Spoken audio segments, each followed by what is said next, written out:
that you were here.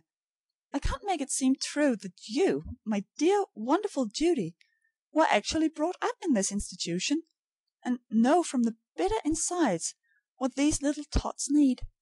Sometimes the tragedy of our childhood fills me with an anger that makes me want to roll up my sleeves and fight the whole world, and force it into making itself over into a place more fit for children to live in. That Scotch-Irish ancestry of mine seems to have deposited a tremendous amount of fight in my character. If you had started me with a modern asylum, equipped with nice, clean, hygienic cottages, and everything in running order, I couldn't have stood the monotony of its perfect clockwork.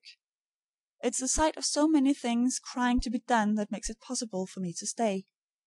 Sometimes, I must confess, I wake up in the morning and listen to these institutional noises, and sniff this institution air, and long for the happy, carefree life that by rights is mine. You, my dear witch, cast a spell over me, and I came. But often in the dark night watches your spell wears thin, and I start the day with the burning decision to run away from John Grier Home. But I postpone starting until after breakfast, and as I issue into the corridor, one of these pathetic tots runs to meet me, and shyly slips a warm, crumpled little fist into my hand, and looks up with wide baby eyes, mutely asking for a little petting, and I snatch him up and hug him. And then, as I look over his shoulder at the other forlorn little mites, I long to take all 113 into my arms and love them into happiness. There is something hypnotic about this working with children. Struggle as you may, it gets you in the end. Your visit seems to have left me in a broadly philosophical frame of mind, but I really have one or two bits of news that I might convey. The new frocks are marching along, and oh, but they're going to be sweet! Mrs. Livermore was entranced with those parti-colored bales of cotton cloth you sent. You should see our workroom, with it all scattered about. And when I think of 60 little girls, attired in pink and blue and yellow and lavender, romping upon our lawn of a sunny day, I feel that we should have a supply of smoked eyeglasses to offer visitors. Of course, you know that some of those brilliant fabrics are going to be very fadeable and impractical, but Mrs. Livermore is as bad as you. She doesn't give a hang. She'll make a second and a third set if necessary.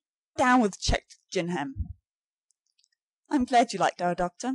Of course, we reserve the right to say anything about him we choose, but our feelings would be awfully hurt if anybody else should make fun of him. He and I are still superintending each other's reading. Last week he appeared with Herbert Spencer's System of Synthetic Philosophy for me to glance at. I gratefully accepted it, and gave him in return the Diary of Marie Bashkirtseff. Do you remember in college how we used to enrich our daily speeches with quotations from Marie? Well, Sandy took her home, and read her painstakingly and thoughtfully. Yes, he acknowledged today when he came to report, it is a truthful recording of a certain kind of morbid, egotistical personality that unfortunately does exist. But I can't understand why you care to read it. For, thank God, Sally Lunn, you and Bash haven't anything in common. That's the nearest to a compliment he ever came, and I feel extremely flattered. As to poor Marie, he refers to her as Bash because he can't pronounce her name, and is too disdainful to try. We have a child here, the daughter of a chorus girl, and she's a conceited, selfish, vain, posing, morbid, lying little minx. But she has eyelashes. Sandy has taken the most violent dislike to that child, and since reading poor Marie's diary, he has found a new comprehensive adjective for summing up all of her distressing qualities. He calls her Bashy, and dismisses her. Goodbye, and come again. Sally. P.S. My children show a distressing tendency to draw out their entire bank accounts to buy candy. Tuesday night. My dear Judy, what do you think Sandy has done now? He's gone off on a pleasure trip to that psychopathic institution whose head alienist visited us a month or so ago. Did you ever know anything like the man? He's fascinated by insane people and can't let them alone. When I asked for some parting medical instructions, he replied, "Feed a cold and hunger a colic, and put nae faith in doctors." With that advice and a few bottles of cod liver oil, we are left to our own devices. I feel very free and adventurous. Perhaps you had better run up here again, as there's no telling what joyous upheaval I may accomplish when out from under Sandy's dampening influence. S. The John Grier Home, Friday. Dear Enemy, here I stay lashed to the mast, while you run around the country disporting yourself with insane people, and just as I was thinking that I had nicely cured you of this morbid predilection for psychopathic institutions.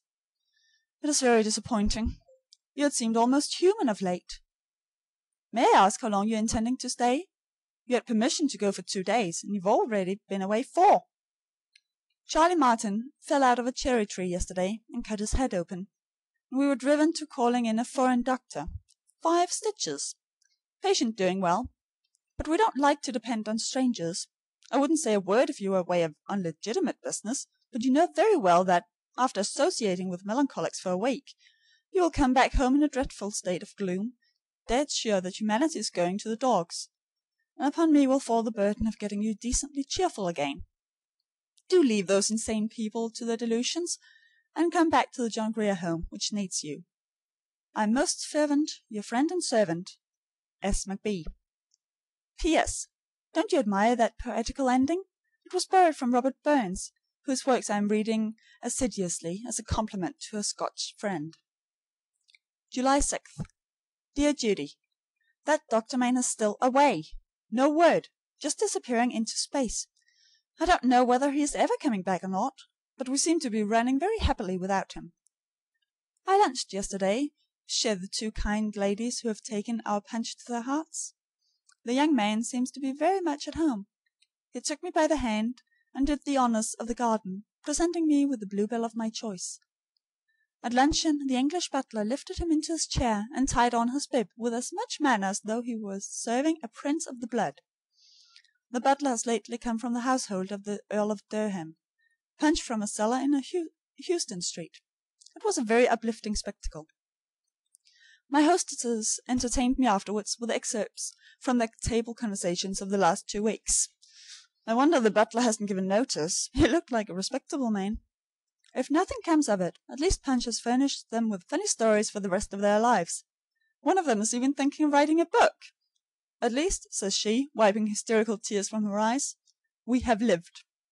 The Honourable Cy dropped in at 6:30 last night, and found me in an evening gown, starting for a dinner at Mrs. Livermore's house. He mildly observed that Mrs. Lippett did not aspire to be a society leader, but saved her energy for her work. You know I'm not vindictive, but I never look at that man without wishing he were at the bottom of the duck pond, securely anchored to a rock. Otherwise he'd pop up and float. Singapore respectfully salutes you, and is very glad that you can't see him now as he appears. A shocking calamity has befallen his good looks. Some bad child, and I don't think she's a boy, has clipped that poor beastie in spots, until he looks like a mangy, moth-eaten checkerboard. No one can imagine who did it. Sadie Kate is very handy with the scissors, but she is also handy with an alibi. During the time when the clipping presumably occurred, she was occupying a stool in the corner of the schoolroom with her face to the wall, as 28 children can testify. However, it has become Sadie Kate's daily duty to treat those spots with your hair tonic. I am, as usual, Sally. P.S. This is a recent portrait of the Honourable Cy, drawn from life. The man, in some respects, is a fascinating talker. He makes gestures with his nose. End of part 14.